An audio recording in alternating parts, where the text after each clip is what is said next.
हमारे बुंदेलखंड में जहां हम भारत से आए हैं वो एक क्षेत्र है मध्य प्रदेश। प्रदेश है हमारा मध्य प्रदेश। मध्य प्रदेश में एक क्षेत्र है जहां हम रहते हैं, उसका नाम है बुंदेलखंड। 100 दंडी एक बुंदेलखंडी। हम बुंदेलखंड में रहते हैं। हमारे यहां की एक सत्य घटना है। हमारे गांव से लगभग 80 किलोमीटर की दूरी पर एक गांव है, जटाशंकर के पास। वहां की घटना है, बिल्कुल सत्य घटना। एक ब्राह्मण परिवार है वहां, पांडे जी का। पांडे जी के ब्राह्मण परिवार में पांडे जी की शादी हुई। 5-6 साल में 2-3 बच्चे हुए और 7वें वर्ष पांडे जी की पत्नी का देहांत हो गया। मां की ममता देखना। बच्चा छोटा सा था, 8 महीने का। मां कैंसर रोग था जिस कारण से मर गई। तो घर वाले बड़े परेशान, बच्चों को लेकर के चिंतित। 13 दिन में 13वीं हुई। जब 13वीं के कार्य से निवृत्त हो गए, आप सुनकर चौंकेंगे, वो केस हमारे पास आया था दरबार में। वो जो बच्चे थे, जो 7 महीने का बच्चा था, उसकी मां मरने के बाद भी प्रेतात्मा बनकर रोज अपने बच्चे को श्रृंगार करने के लिए आती थी। रोज। ये वो उस क्षेत्र की बहुत प्रचलित घटना है। रोज रात को छोटे से बच्चे को काजल लगा जाती, रोज रात को बच्चे को सुला जाती, और रोज रात को बच्चे को स्तनपान करा जाती। तो घर वाले देखकर 2-3 दिन में बड़े चौंके कि रात को कोई काजल कौन लगा जाता है। और एक दिन जब गौर से देखा तो जो मर गई थी वही साड़ी वाड़ी पहनकर विचित्र रूप में आती है, अपने बच्चे को श्रृंगार करके चली जाती है। मां की इतनी दिव्य ममता होती है, मरने के बाद भी अपने बच्चों की आत्मा से जुड़ी रहती है।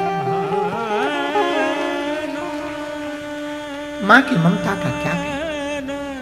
माई बाप, नेपाल के पागलों, तुम सबका दिल दुखाना। और जितने भी यहाँ युवान भाई बहन बैठे हैं, हमारी प्रार्थना है कभी अपने मां और बाप का दिल मत दुखाना।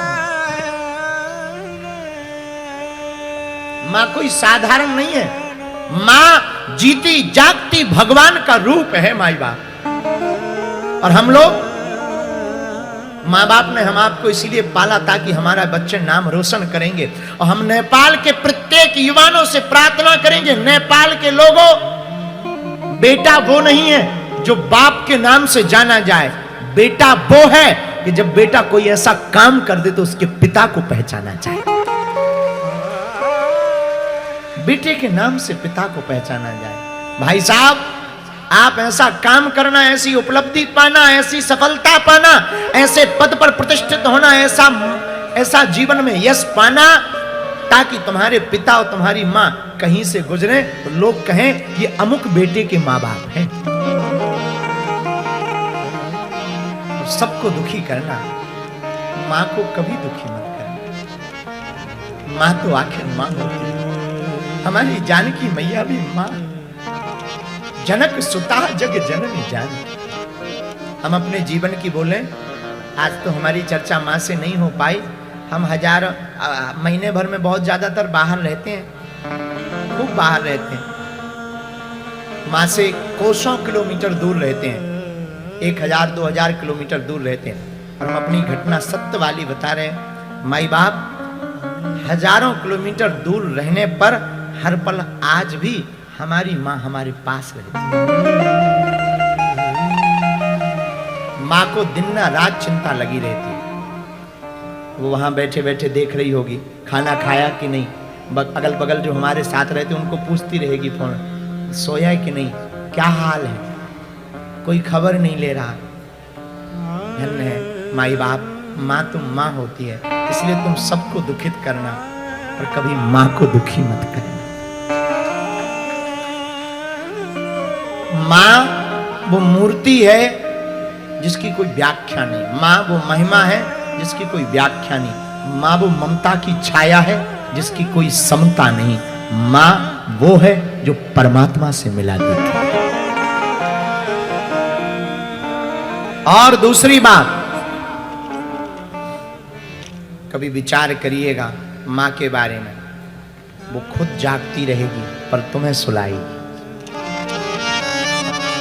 खुद भूखी रहेगी तुम्हें खिलाएगी, खुद आपके पिता से गाली खा लेगी तुम्हारे लिए पर तुम्हें हर डांट से बचाएगी।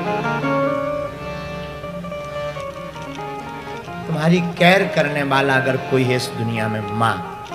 और प्रभु को डायरेक्ट पाना बड़ा मुश्किल है, लेकिन अगर जानकी माता के चरण को पकड़ लेंगे तो प्रभु श्री राम अवश्य मिल जाएंगे। राम जी को मिलना पड़ेगा। अरे हमारे तुम्हारे भाग्य से नहीं, जानकी माता के सपोर्ट से अगर माता जानकी जी के चरण को पकड़ लिया तो प्रभु श्री राम को मिलना ही पड़ेगा। इसलिए नेपाल के लोगों, हमारी प्रार्थना है आप सबका दिल दुखाना, पर युवान भाई बहन जितने बैठे हैं, मेरे युवानों, कभी अपने मां का दिल मत दुखाना। धरती के भगवान है मां बाप, धरती के ईश्वर मां बाप है। हम ये भी कह सकते तुमसे, ये कोई अतिशयोक्ति नहीं, तुम हमें मानना या मत मानना, हमारी कथा में आना या मत आना, पर एक प्रार्थना हमारी है, कभी अपने मां बाप का दिल मत दुखाना। बड़े खुश नसीब होते हैं जिनकी मां होती।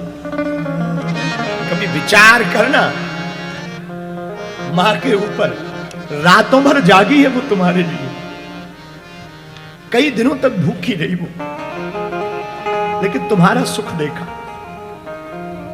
तुम्हारे लिए डांट खाई उसने, तुम्हारे लिए वो घर घर भागी है।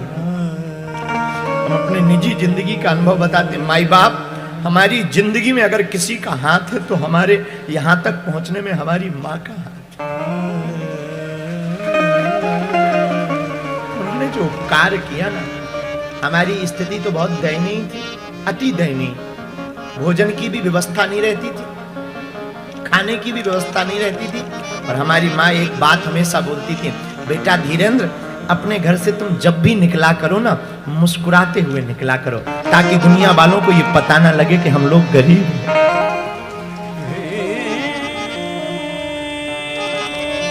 वो माँ कभी इस घर जाती थी, कभी पड़ोसी के घर, कभी ताऊ के घर, वहां से कुछ मांग कर लाती थी, रोटी बनाती थी, खुद भूखी रह जाती थी, लेकिन हम दो भाई एक बहन, हम लोगों को थोड़ा थोड़ा खिला देती।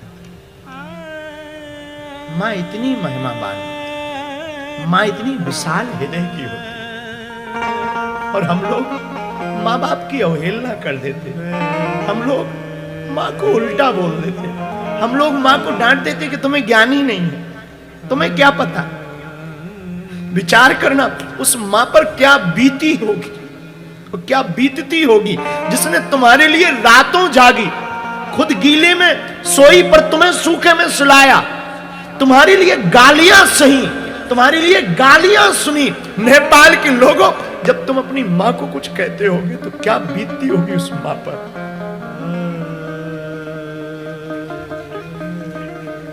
कभी विचार कर। इसलिए मेरे माई बाप सबको दुखी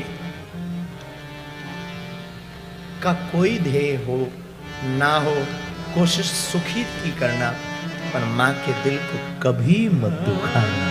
प्रभु को पाना है तो मां के हृदय को मत दुखाना, क्योंकि मां ममता की मूर्ति है, मां ममता की छत्र छाया है, मां पृथ्वी की ईश्वर है, और जानकी मां नेपाल की मां है। इसलिए नेपाल राष्ट्र महान है, नेपाल देश महान है, नेपाल का सौभाग्य है, यहां जानकी माता प्रकट हुई है।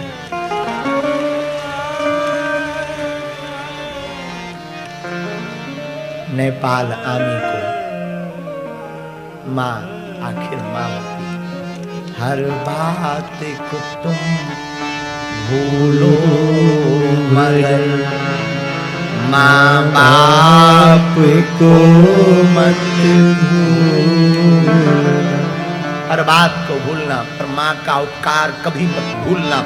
मां का उपकार तुम्हें संस्कार दिए, मां का उपकार तुम्हें जन्म दिया, माता का उपकार तुम्हारा पालन पोषण किया, माता का उपकार है कि उसने खुद नहीं खाया, तुम्हें खिलाया। मां का उपकार, और तुम मां को उल्टा बोलो, तुम मां को